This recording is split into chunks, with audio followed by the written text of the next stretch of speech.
আমার বড় ভাই বিদেশে থাকে। আমি আমার বড় ভাইয়ের কাছে বলিলাম যে ভাইয়া আমার একটা টাচ ফোন কিনে দিবা।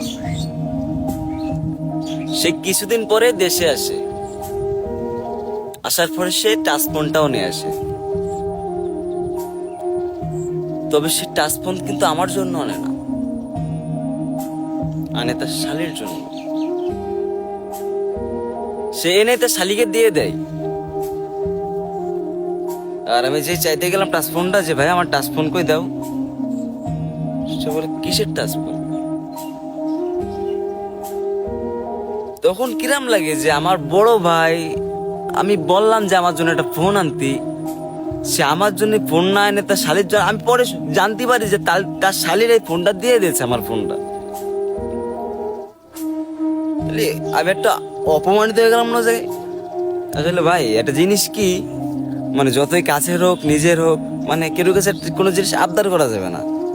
আপনি আবদার করবেন মানে আপনিই ঠকে যাবেন, অপমানিত হবেন।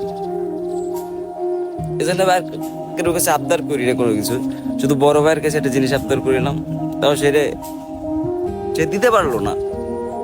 মানে আমি তার কাছে আসছে, আমি তার ছোট ভাই, আমার থেকে আপন হয়ে গেল তার শালি,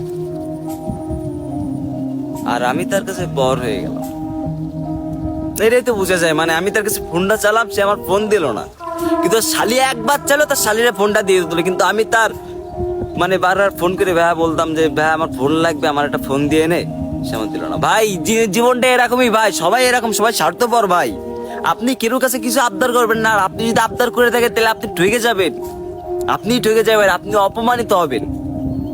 কেউ কাছে কিছু আবদার করা যাবে না। আপনার খালাতো ভাই, ফুফাতো ভাই, যে ভাই হোক, কেউ কাছে কোনো জিনিস আবদার করা যাবে না।